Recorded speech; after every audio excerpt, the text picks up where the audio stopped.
Assalamualaikum warahmatullahi wabarakatuh. Bismillah. Bismillahirrahmanirrahim. Alhamdulillahirabbil alamin. Wa bihi nasta'in ala umuri dunya waddin. Wa nashhadu an la ilaha illallah wa anna Muhammadar Rasulullah. Wa nusalli wa nusallim ala nabiyyina wa rasulina Sayyidina Muhammadin sallallahu alaihi wasallam wa ala alihi wa sahbihi ajma'in. Hadirin Allah muliakan, marilah kita memulai kajian ini dengan meminta pertolongan kepada Allah Subhanahu wa taala, meminta keberkahan agar kita mendapatkan ilmu yang bermanfaat.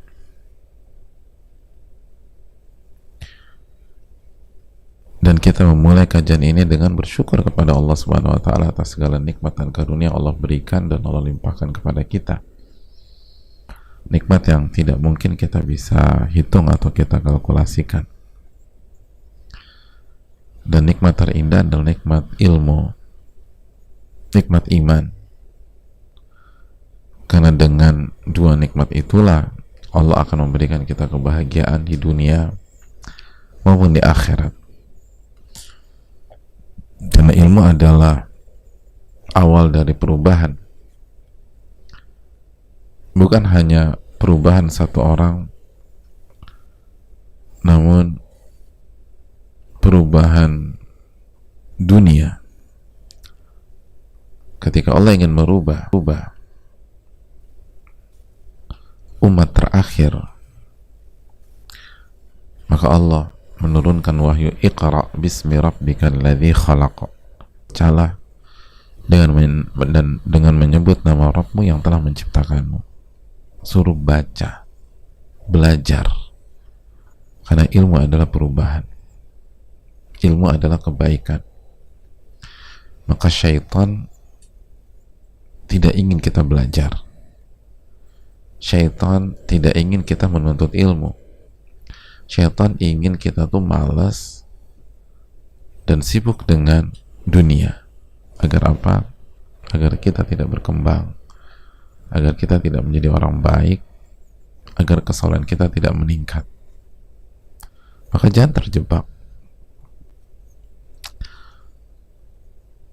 Luangkan waktu untuk menuntut ilmu agama dan bersyukurlah ketika Allah memberikan hidayah. Terlebih lagi ketika Allah memberikan kesempatan untuk belajar dari salah satu ulama terbaik, Yahya bin Sharaf bin Murri, Abu Zakaria Al-Imam An-Nawawi rahimahullah. Sebagaimana rasa syukur kita harus lebih lagi ketika kita diberikan taufik untuk belajar dari salah satu buku terbaik, Riyadhus Shalihin. Maka hadirin Allah muliakan, camkanlah ini baik-baik dan bersyukurlah kepada Allah. Selanjutnya salawat dan salam semoga senantiasa tercurahkan kepada junjungan kita Nabi kita Muhammadin sallallahu alaihi wasallam serta para keluarga, para sahabat dan orang-orang yang istiqomah berjalan di bawah naungan sunnah beliau sampai hari kiamat kelak. Jamaah yang Allah muliakan, bertakwalah kepada Allah, niscaya Allah akan memberikan furqan. Itulah pesan besar di kajian sebelumnya ketika Al-Imam Nawawi membawakan surat Al-Anfal ayat 29. Ya ayyuhalladzina amanu in tattaqullah yaj'al lakum furqana. Wahai orang-orang yang beriman, apabila kalian bertakwa kepada Allah, Allah akan berikan furqan kepada kalian. Dan furqan adalah kemampuan membedakan benar dan salah. Kemampuan atau alat untuk membedakan antara yang hak dan yang batil, yang bermanfaat dan merusak, apapun itu. Allah akan kasih kemampuan itu. Bagi siapa? Bagi orang-orang yang bertakwa, bagi orang-orang yang berjuang menjalankan perintah-perintah Allah dan menjauhi larangan-larangan Allah.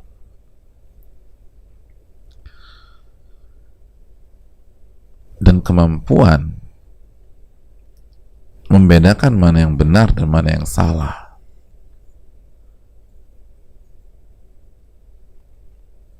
Mana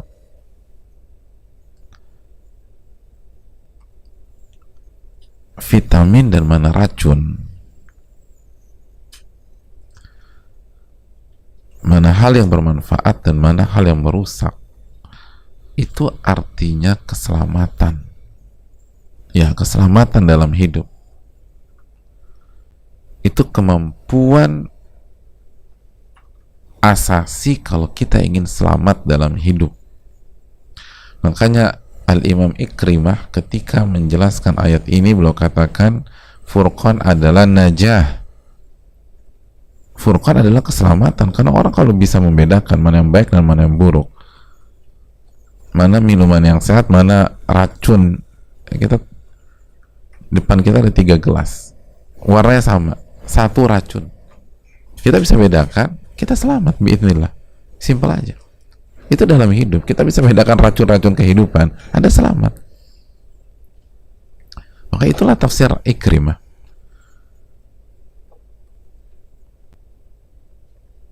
Sedangkan Imam Mujahid menjelaskan Furqan itu makhraj, jalan keluar, solusi.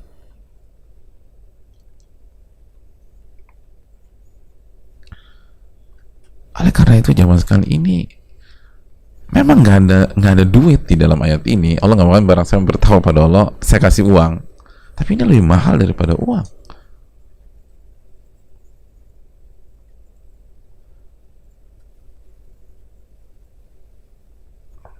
Lebih mahal daripada uang. Seseorang bisa membedakan mana investasi yang akan membuat hartanya melejit dan berkah, mana investasi bodong. Itu kan menentukan kondisi finansialnya ke depan. Mana partner bisnis yang jujur, mana player, pemain, dan hanya akan menguras uang kita dan akhir menyedot dari kita punya banyak uang jadi miskin, nggak punya apa-apa. Oh, itu kemampuan mahal, jamaah.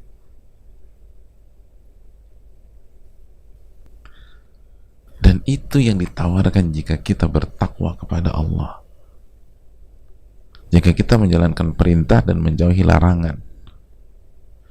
Nah, jamaah yang Allah muliakan, dengan apa sih kita bisa mengetahui yang baik dan dengan yang buruk, yang hak dan yang batil, vitamin atau racun? Kita jelaskan kemarin bahwa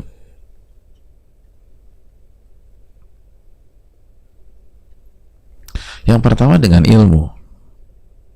Yang pertama dengan ilmu. Orang-orang yang bertakwa, yang berusaha jalankan perintah dan menjauhi larangan, Allah akan kasih ilmu. Dan itu nggak heran, misalnya kalau pakai bahasa apa, kalau pakai kita mengurai korelasi dan hubungannya, jelas lah kan. Bertakwa adalah menjalankan perintah, dan di antara perintah Allah menuntut ilmu, dan begitu orang menuntut ilmu dia akan dapat ilmu, dan begitu dia dapat ilmu dia bisa bedakan mana yang benar mana yang salah.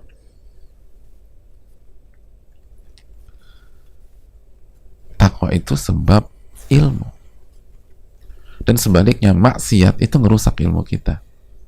Maksiat itu merusak ilmu kita. Kita ngaji rutin, tapi habis ngaji maksiat, itu ilmu rusak. Ilmu rusak.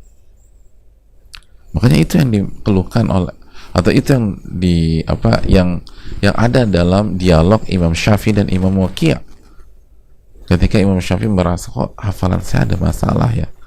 Lalu Imam Waqi' mengatakan bi annal ilma nurun, ilmu itu cahaya, wa nurullahi la yu'tahu 'asi, dan cahaya Allah tidak Allah berikan kepada pelaku maksiat. Allah nggak kasih. Mau cerdas kayak mau belajarnya luar biasa, dia nggak bisa, jadi dia nggak dapat ilmu. Dan inilah firman Allah Subhanahu Wa Taala dalam surat Al-Baqarah ayat 282, wattaqullah wa yu'allimukumullah.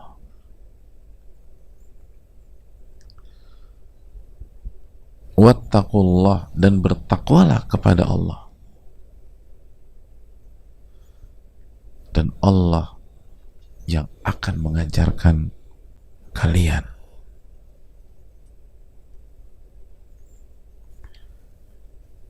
Masya Allah. Allah yang akan kasih ilmu ke kalian. Kalian bertakwa, Allah yang kasih ilmu. Pernah dengar keterangan Al-Imam Qurtubi dalam ayat ini? Kata Imam Qurtubi, wa'dun minallahi ta'ala bi an manittaqah 'allamahu. Barang siapa yang bertakwa, Allah janjikan ilmu. Allah akan ajarkan dia. Ini janji dari Allah, kata Al-Imam Qurtubi. Barang siapa yang bertakwa, Allah yang akan ajarkan ilmu tersebut.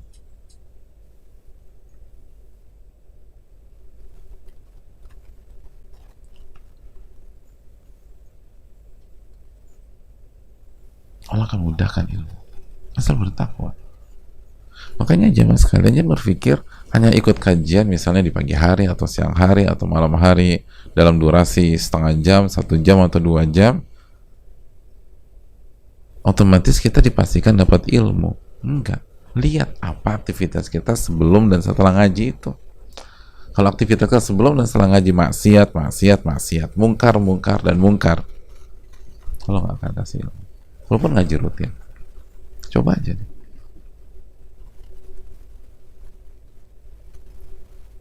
Ini cahaya, seperti Imam Waqi tadi, cahaya. Dan cahaya Allah nggak Allah kasih kepada pemaksiat, nggak akan Allah kasih. Makanya kalau kita merasa saya kok udah ngaji bertahun-tahun nggak ada perubahan ya, lihat aktivitas sebelum dan setelah Anda ngaji. Kalau isinya maksiat, tetap aja segala macam, nggak jaga pergaulan, tetap makan uang haram, nggak dapat ilmu. Subhanallah.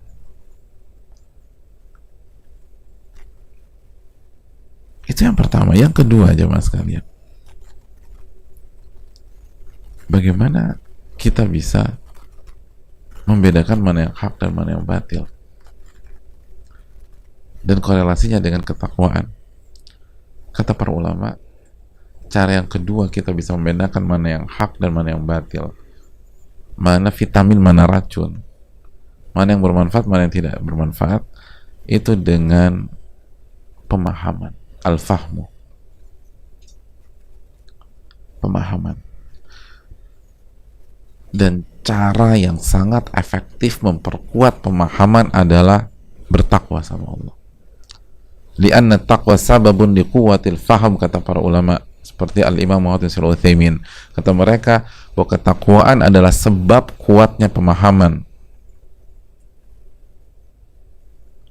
Kuatnya pemahaman. Betapa banyak orang ngaji nggak paham-paham, nggak ngerti-ngerti. Padahal belajar, sama-sama masuk kelas, sama-sama diajar atau dididik oleh guru yang sama,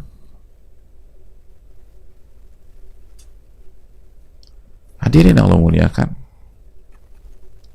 tapi satu paham, satu nggak paham, satu paham, satu nggak paham, satu paham dan satu tidak paham.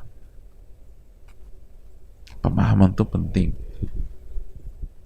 Kata Imam Ibnul Qayyim, beliau menjelaskan bahwa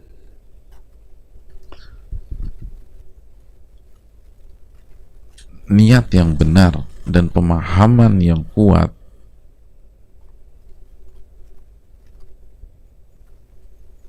itu seindah-indah nikmat setelah Islam, setelah Allah kasih hidayah. Niat yang ikhlas, yang benar, dan pemahaman yang benar.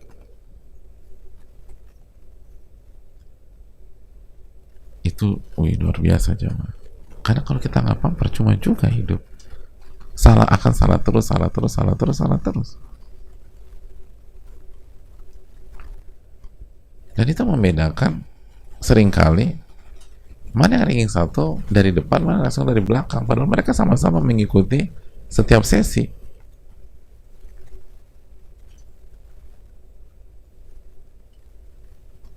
Itu poinnya. Makanya itu yang kata beliau, sihatul faham wa husnul qasdi min a'zamin ni'amillahi allati an'ama biha 'ala 'abdihi.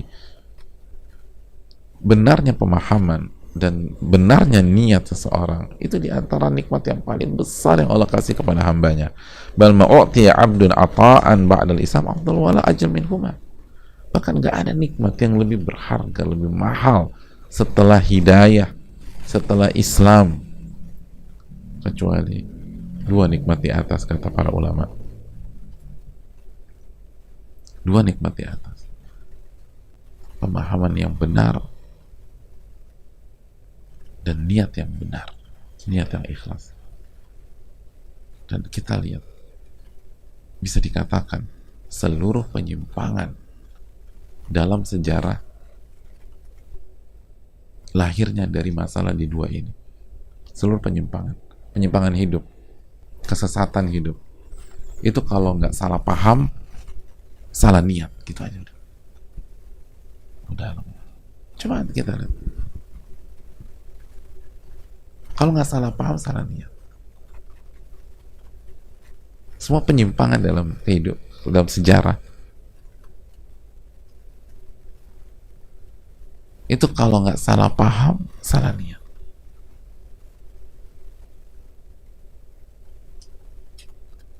Masya Allah. Kalau nggak salah paham, salah niat. Makanya kan jalan yang salah itu garis besarnya kan dua, jamaah. Dijelaskan oleh dalam surat apa? Surat yang paling kita hafal, Al-Fatihah. Ghairil maghdubi alaihim waladdallin. Yang pertama, bukan jalan orang-orang yang tersesat dan bukan jalan orang-orang yang engkau murkai, ya Allah. Al-maud, maaf. Yang pertama, jalan orang-orang yang dimurkai, dan yang kedua jalan yang sesat. Ghairil maghdubi alaihim. Bukan jalan orang-orang yang kau murkai, dan yang kedua bukan jalan orang-orang yang sesat.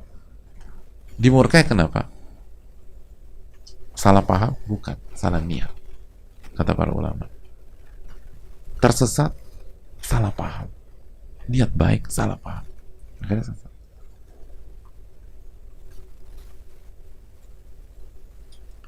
Arahnya ke sana.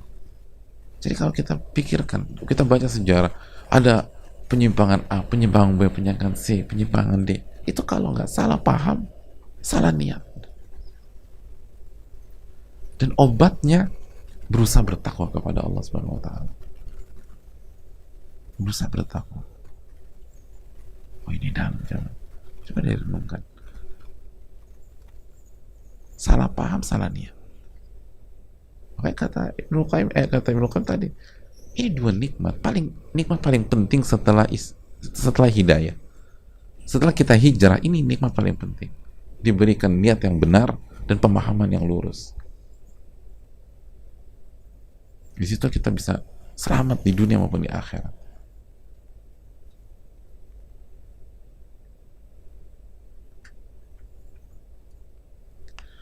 Gimana caranya? Coba jalanin tuh perintah Allah. Jauhi larangan-larangan Allah. Nanti Allah kasih deh. Allah kasih. Sehingga kita bisa bedain. Makanya kan dengan pemahaman yang benar itu kita, oh ini benar, ini salah.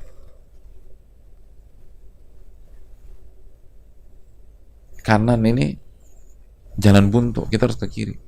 Kok ngerti? Ya tadi kan saya baca peta, saya baca kok ya Anda nggak paham baca peta.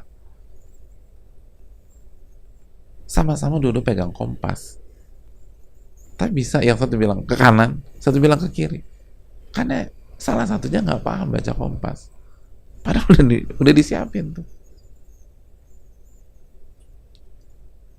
Hadirin, kita sepakat ya bahwa Data tuh penting, tapi kemampuan membaca data itu nggak kalah penting.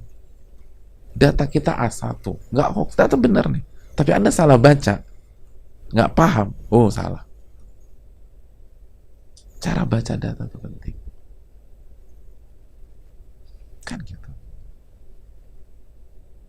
Dalam bisnis, cara baca pasar tuh penting, bukan hanya ada angka, ada statistik, enggak. Cara baca itu penting, dan itu pemahaman. Cara baca tren itu penting.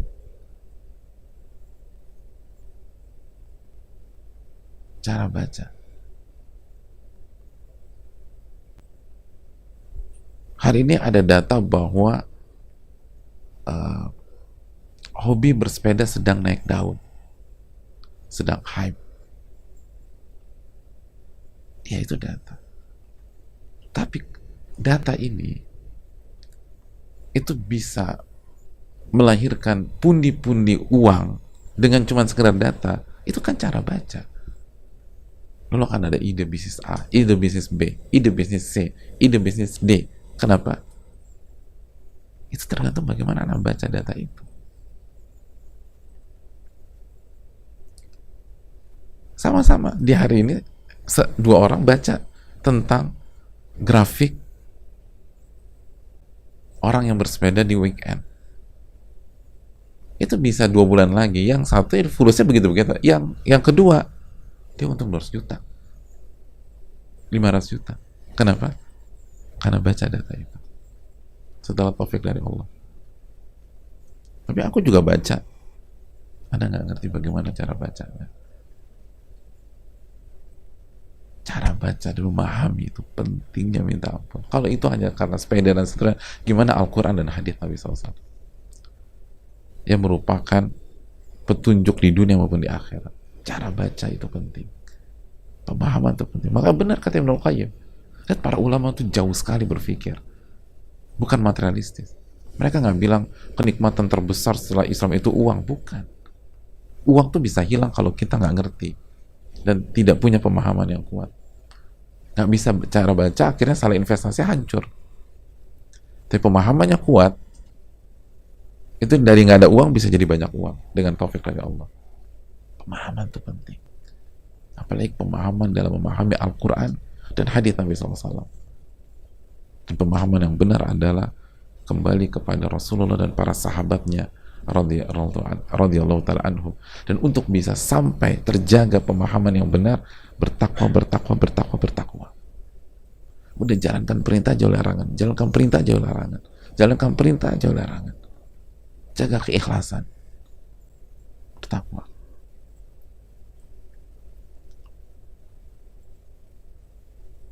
Pemahaman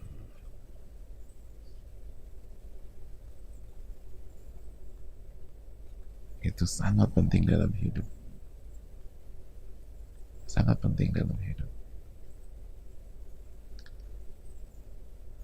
Begitu salah paham, kita bisa menyimpang. Kita bisa menyimpang.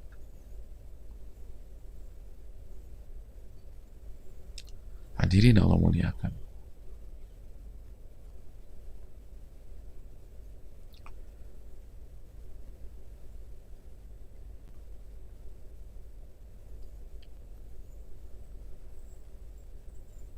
Bukankah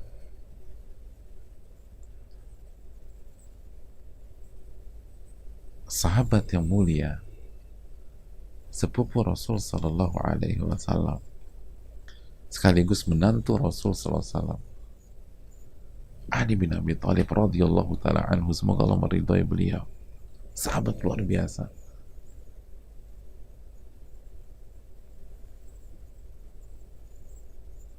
itu dibunuh karena salah paham.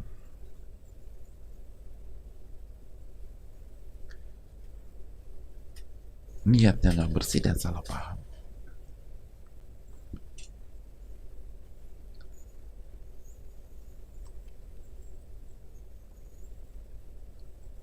Dan bukankah yang membunuh beliau diriwayatkan sebelum membunuh membaca ayat dulu, wa minan nas man yashri nafsahu bitigha'a wajhillah wallahu ra'ufun bil ibad.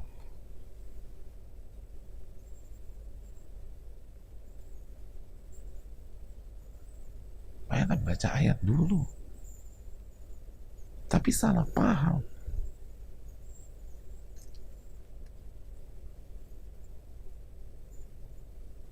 Dan itulah orang-orang khawarij, orang-orang yang ekstrim,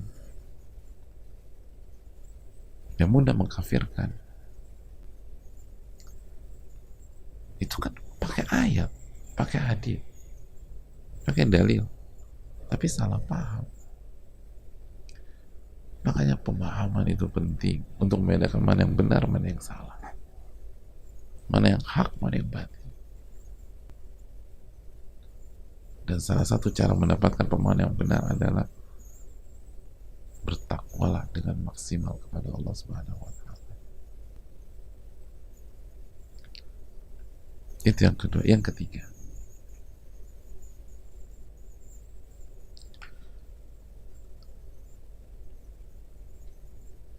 ulama menjelaskan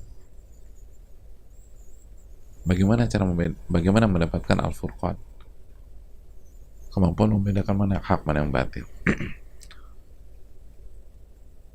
Atau dengan apa kita bisa membedakan hak dengan yang batil? Kata para ulama, dengan firasat. Ya, firasat.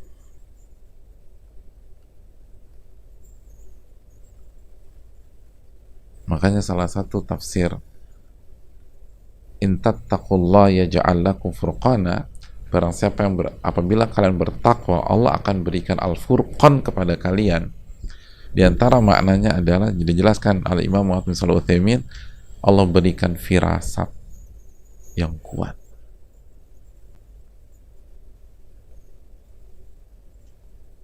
Semakin orang bertakwa, firasatnya semakin tajam. Semakin orang bertakwa, intuisinya semakin tajam. Allah tajamkan. Semakin kita bersungguh-sungguh dengan penuh keikhlasan menjalankan perintah dan menjauhi larangan, maka Allah akan tajamkan firasat kita. Allah akan tajamkan firasat kita. Firasat kuat.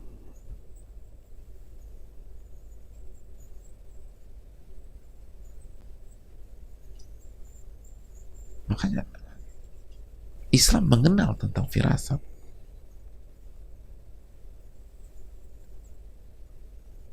Allah berfirman dalam surat Al-Hijr ayat 75, inna fi dzalika la ayatin lil mutawassimin.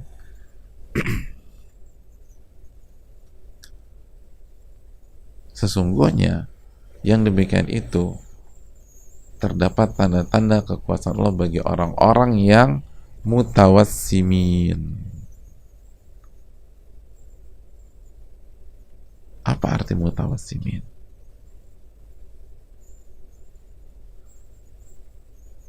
Hadirin Allah muliakan, di antara makna mutawassimin adalah orang-orang yang punya firasat yang kuat. Firasat yang kuat.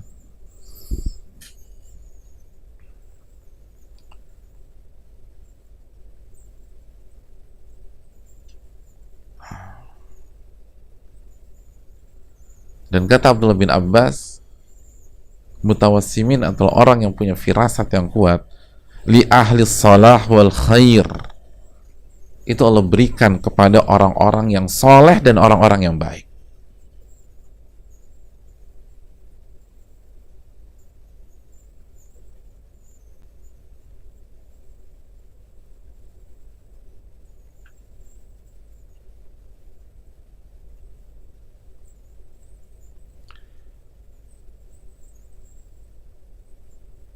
Hadirin Allah muliakan,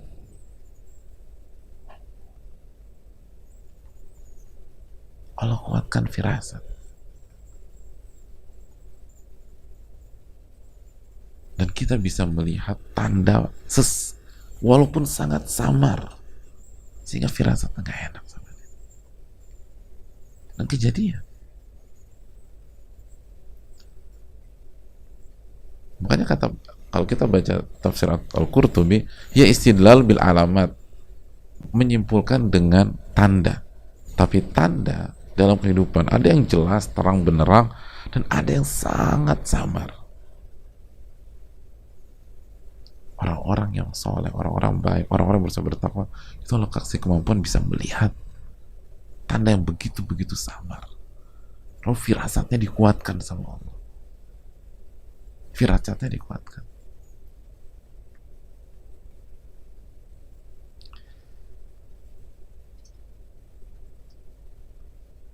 Mana argumen, apa bukti gamblangnya? Nggak ada sih, tapi firasat aku nggak enak aja sama orang itu. Udah cari yang lain aja. Dan ternyata benar. Ketika tuh orang jalan bareng sama teman kita, ditipu teman kita sama dia. Tuh kan, gue bilang apa? Kok kamu tahu sih? Nggak tahu juga, firasat aja. Itu real. Itu ada. Dan itu ayatnya. Mutawassimin. Dan itu terjadi jamaah sekalian yang Allah muliakan. Dan para ulama, orang-orang bertakwa dulu itu punya kemampuan itu. Dan sampai sekarang masih juga. Diriwayatkan dari Jundub bin Abdullah Al-Bajali. Jundub bin Abdullah Al-Bajali, dia mendatangi seseorang yang lagi baca Quran. Lagi baca Quran. Ini orang lagi baca Quran. Lalu di depan orang, dia berdiri, lalu dia katakan, atau beliau katakan, man samma Allahu bi. Barang siapa yang sum'ah, Allah akan perlihatkan sum'ahnya padanya. Allah akan perlihatkan sum'ahnya, bukan sumpah ya, sum'ah. Maksud sum'ah itu, barang siapa yang menceritakan amal solehnya, biar dipuji, itu sum'ah. Dari kata-kata sama itu mendengar. Jadi barang siapa memperdengarkan amalan solehnya atau ibadahnya, dicerita-cerita tuh, tentang infaknya, sedekahnya, bacaan Qur'annya, dan lain-lain, Allah akan bongkar.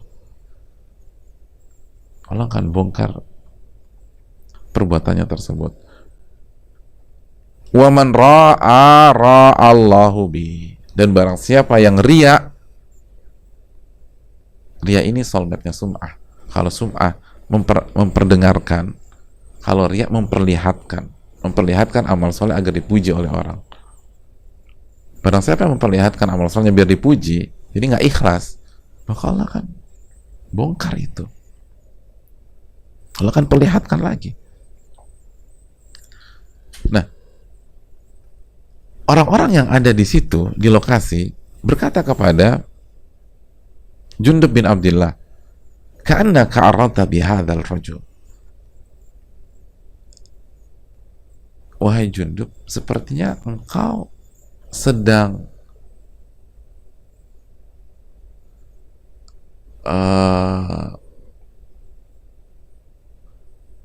mengarah kepada orang tersebut ya tadi. Ucapan kau tuh ditujukan ke orang tersebut ya, tapi halus.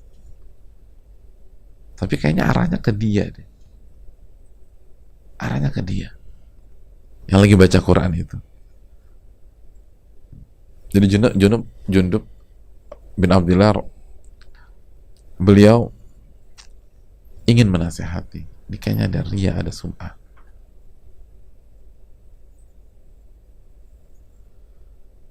Lalu kata beliau apa? Inna hadha yaqra' 'alaika al-Qur'an al-yawm wa yakhruju qudan haruriyah.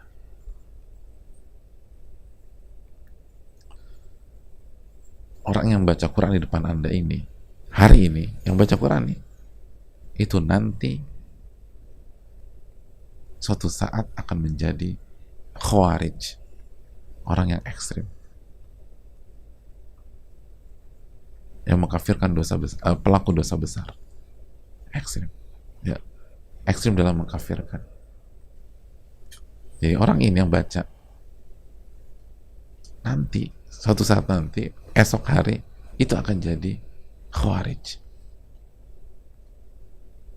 Dan benar jamaah, itu orang fakana ra'sal haruriyah, itu salah satu ke depannya orang jadi salah satu tokoh Khawarij, namanya Mirdas. Benar, itu firasat dan Junub bin Abdullah terbukti.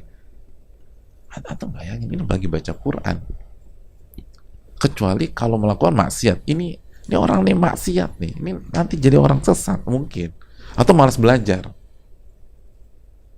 Ini orang nggak mau ngaji, ini nanti arahnya jadi orang sesat. Itu kan ada apa? Ada korelasi lah. Tapi ini lagi baca Quran. Tapi melihat ada satu yang salah, niatnya salah mungkin. Tapi itu firasat. Coba kalau tanya buktinya mana? Dia lagi baca Quran. Kecuali kalau lagi pidato, lagi khutbah menceritakan pemikirannya, oh ini nggak benar, ini lagi baca Quran. Dan firasat, Allah kuatkan. Allah kuatkan. Diriwayatkan dari Hasan al-Basri. Hasan al-Basri itu pernah didatangi oleh Amr bin Ubaid. Namanya nggak asing lagi bagi yang mempelajari ilmu pemikiran Islam klasik. Amr bin Ubaid. Dan diriwayatkan memang Amr bin Ubaid belajar dari Hasan al-Basri.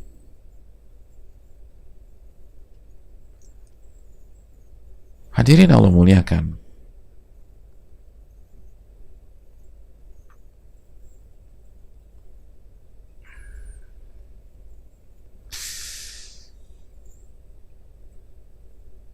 dan apa yang dikatakan Hasan al-Basri? Hadza sayyidu futyanil Basra illam yuhdits.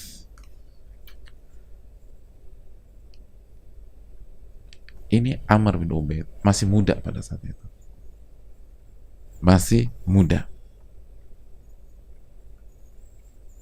dan pada saat itu rajin ibadah,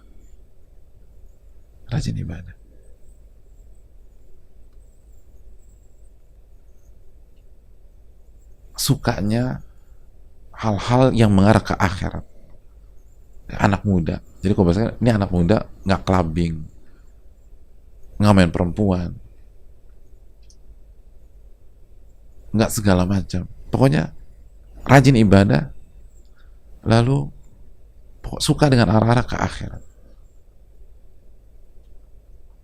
Datanglah ke Hasan al-Basri, gitu, alim besar, solehnya minta ampun, berusaha bertakwa kepada Allah.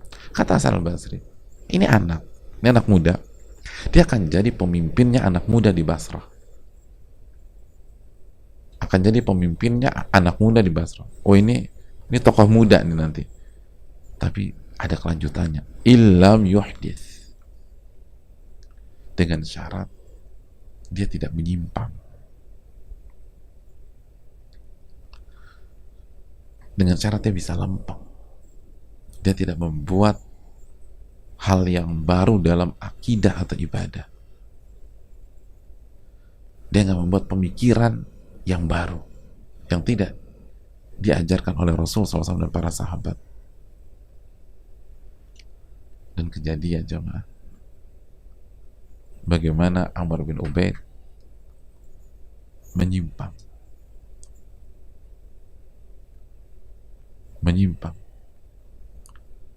pemikirannya mengarah pada Qadariyah Mu'tazilah, dan akhirnya dijauhi oleh anak-anak muda pada saat itu. Lihat firasatnya ulama, ini orang akan jadi, tapi dengan syarat dia nggak menyimpang. Benar menyimpang dan buyar udah. Itu bahasa halus,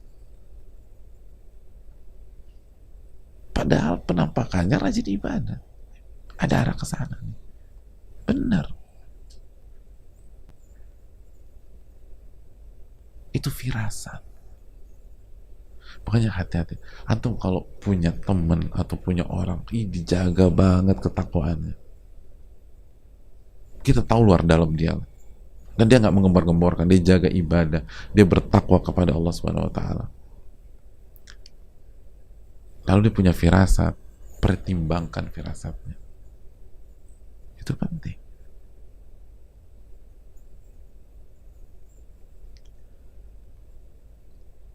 Mungkin sebagian tanya tentang Amr bin Ubaid, kok bisa sih? Kita jelaskan apa yang dijelas. Sedikit info ini penting buat kita. Apalagi kita berusaha hijrah. Kok bisa rajin ibadah, lalu arahnya ke akhirat, tapi tiba-tiba menyimpang. Dan firasat Hasan al-Basri benar. Dia orang menyimpang akhirnya. Hadirin Allah muliakan. Dijelaskan Imam Zahabi dalam Siyar. Masalah Amr bin Ubaid ini ternyata igtarra bi zuhdihi wa ikhlasi.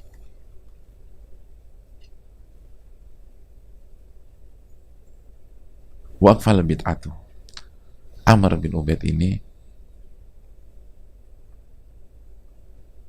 tertipu dengan kezuhutannya dan terkesan keikhlasannya. Tertipu dia, ujub. Rasanya mentang-mentang sukanya sama ke akhirat, sukanya surga, akhirnya tertipu dengan itu. Merasa diri tinggi, merasa ujub, merasa diri udah suci, merasa diri segala macam. Akhirnya kena penyimpangan. Akhirnya terjatuh ke dalam penyimpangan. Meremehkan. Karena merasa kalau bahasa kita, merasa udah ngaji, merasa udah hijrah, merasa udah belajar Riyadhus Shalihin. Akhirnya ujub, tertipu, terpedaya dengan ini, terfitnah dengan itunya sendiri. Makanya hati-hati. Semakin belajar, semakin ibadah, harus semakin menunduk. Jangan sampai kita tertipu dengan amal-amal kita. Itu juga belum tentu diterima oleh Allah. Berarti kan kelihatan oleh orang-orang punya firasat yang sangat kuat. Nah, ini ada sesuatu nih. Walaupun kesannya sholat, kesannya ada yang salah, ternyata benar. Tertipu dengan ujub, dengan merasa diri suci dan seterusnya, akhirnya keluar dari kebenaran. Dan itu firasatnya ulama ketika melihat orang ini. Hanya ngeliat aja kan. Subhanallah.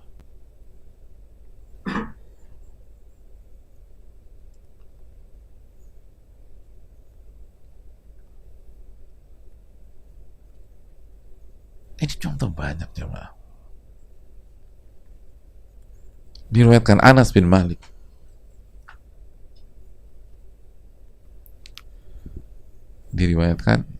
bahwa Anas bin Malik datang ke Utsman bin Affan. Wa kana qad marra bis-suq fa nadhara ila imra'atin. Sebelum dari Utsman, Anas bin Malik dari pasar.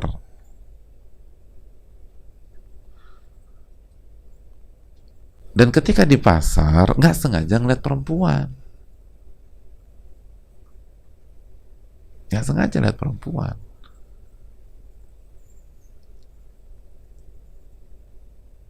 Nggak sengaja mandang atau ini. Falamma nadhara ilaihi qala Utsman. Dan ketika setelah itu ketemu Utsman bin Affan, Utsman melihat Anas bin Malik.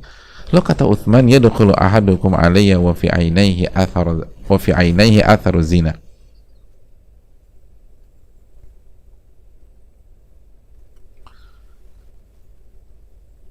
Telah datang di antara kalian kepadaku. Jadi Utsman nggak sebutkan siapa namanya, nggak sebutkan siapa orangnya. Telah datang kepada saya salah seorang di antara kalian, dan di matanya ada rekam jejak zina.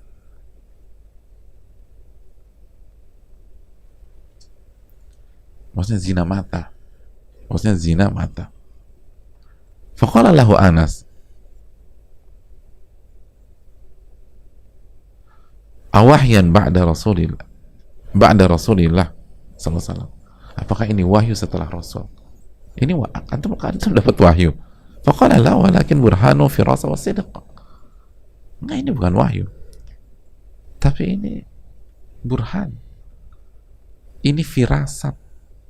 Dan ini kejujuran. Dia jawaban Utsman, ini firasat aja. Bukan wahyu, saya nggak mengklaim ada wahyu. Tapi ini firasat. Mata kamu ada yang salah nih. Bisa gitu coba. Ya gimana mata kita yang dilihat Utsman bin Affan? Berantakan semua udah. Ya Allah, hari gini.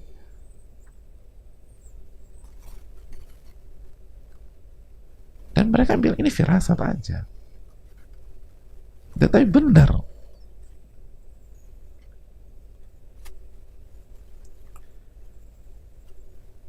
Hadirin Allah muliakan. Dan contoh seperti ini banyak di dalam sejarah.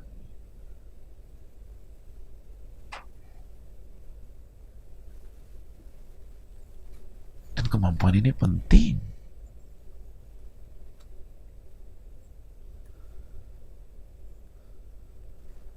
Maka bertakwalah kepada Allah, kasih firasat yang kuat. Dan itu sangat ngebantu kehidupan kita. Sangat ngebantu kehidupan kita.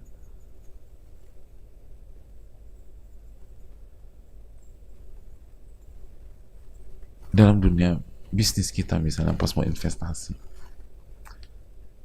Dalam rumah tangga. Ada banyak wanita tertipu dengan laki-laki yang kesannya soleh. Begitu nikah, serigala nih orang. Begitu nikah, buaya. Gak kelihatan. Tapi ada yang nggak, firasat saya nggak enak sama dia.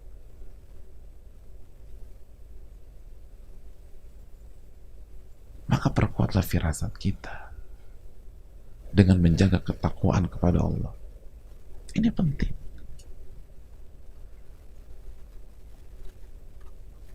Dan pertimbangkan firasatnya orang-orang yang bertakwa. Makanya kan jamaah sekalian, sebagaimana yang dikatakan Abdullah bin Abbas,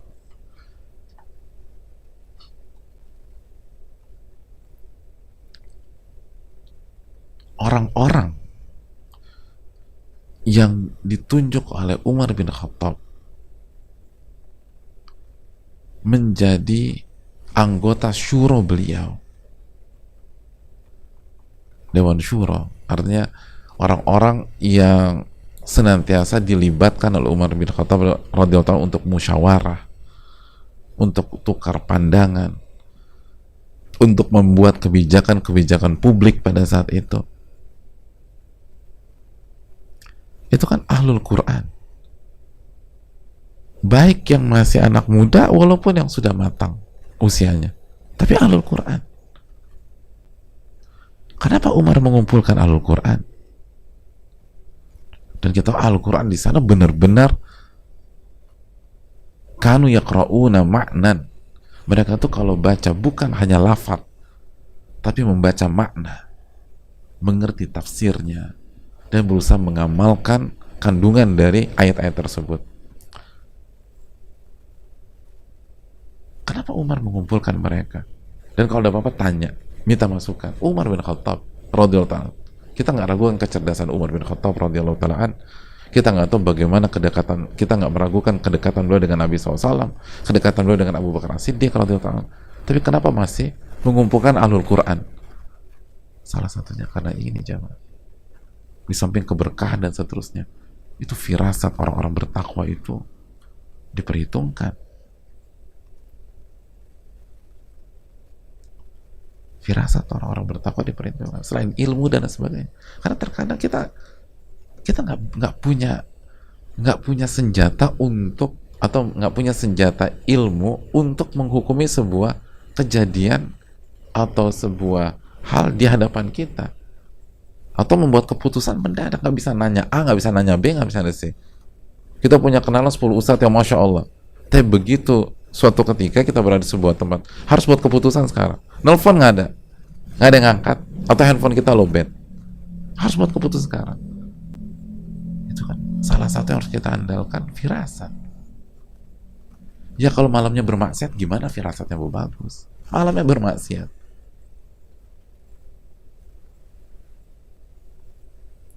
Maka pentingnya jaga perintah Allah, jaga larangan Allah. Ini firasat penting.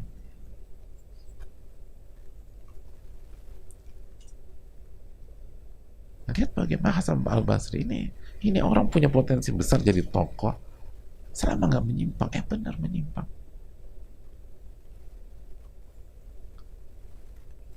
Amr bin Ubaid, tadi Mirdas juga. Ini nih ada arah ria nih. Nanti dia jadi Khawarij, benar jadi Khawarij.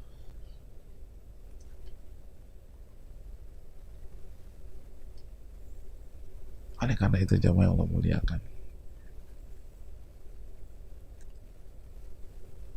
makanya seringkali keputusan kita dampaknya bukan di hari ini, bukan di bulan depan, bukan di tahun depan, bisa jadi 5 tahun lagi, 10 tahun lagi. Dan secara penglihatan kayaknya dua-duanya bagus, dua-duanya halal, tapi mana yang paling berdampak 10 tahun lagi, itu kan yang harus benar-benar dipikirkan. Dan pikiran sekarang mentok, udah nggak ada, nggak tahu. Terus gimana? Gunakan firasat. Kira-kira firasat antum mana yang paling oke? Nah, cari orang-orang yang benar-benar bertakwa aja, mah. Hidupnya berusaha jalankan perintah, jauhi larangan. Nah, ini luar biasa. Itu kecerdasan Umar. Nah, itu tadi, kalau kita merasa belum kurang bertakwa, maka bersahabatlah dengan orang bertakwa. Bersahabatlah dengan orang bertakwa. Berjalanlah dengan orang bertakwa.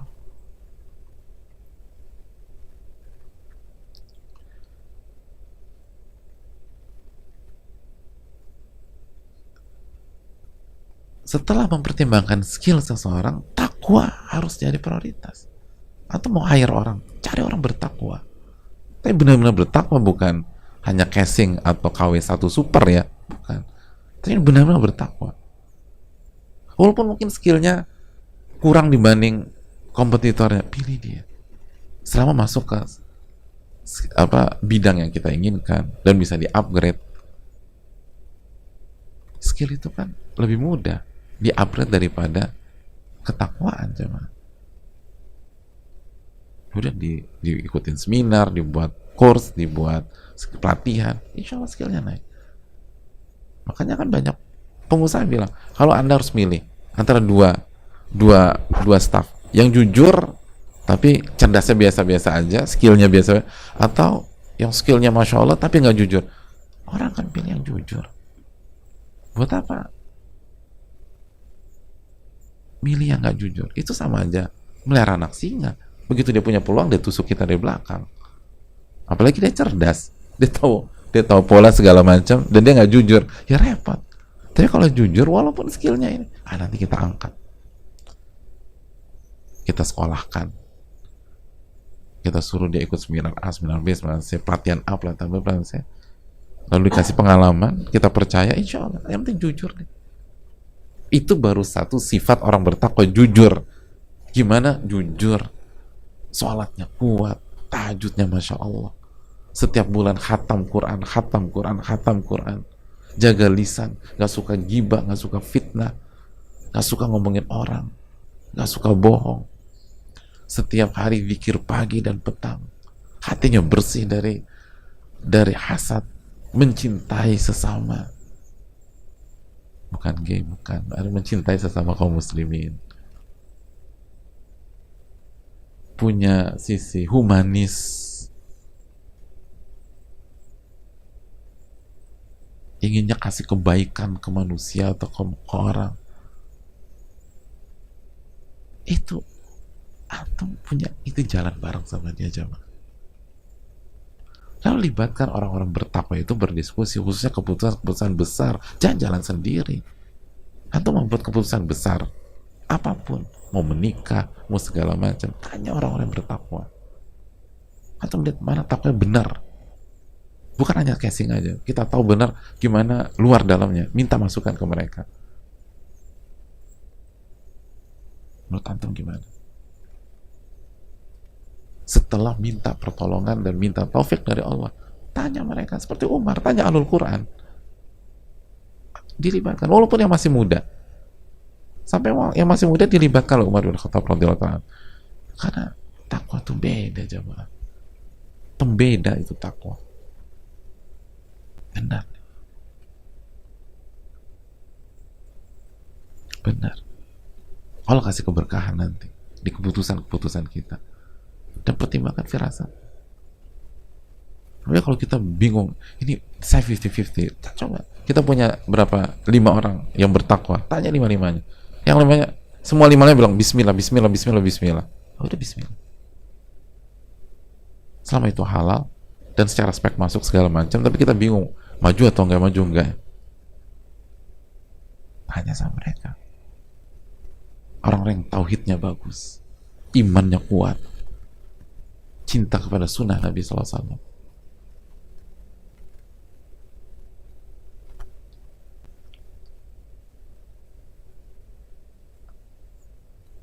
Inna fi dzalika la ayatin lil mutawassimin. Karena semua itu adalah tanda bagi orang-orang yang punya firasat yang kuat. Dan furqan diantaranya adalah dengan firasat, sebagaimana kata Imam Muhammad bin Shalih Utsaimin. Jadi kalau orang bertakwa bilang firasatku nggak enak ya, udah jangan dibantah, itu perasaan lo aja. Kalau dia nggak pernah sholat mungkin, tapi kalau dia sholatnya kuat, khusyuk, antum pernah safar sama dia, dan ketika sholat tahajud nangis nih orang, padahal nggak ada masalah rumah tangga sama bininya atau istrinya, tapi karena takut kepada Allah, di perjalanan baca Quran, zikir pagi petang nggak pernah lepas.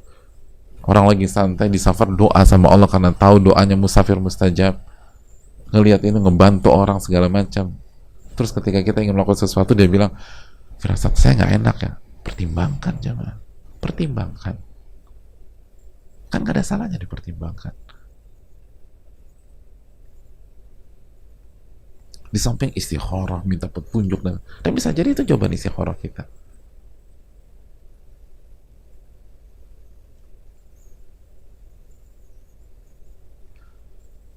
Semakin kuat ketakwaan kita, semakin tajam firasat kita. Dan ini bukan paranoid, enggak.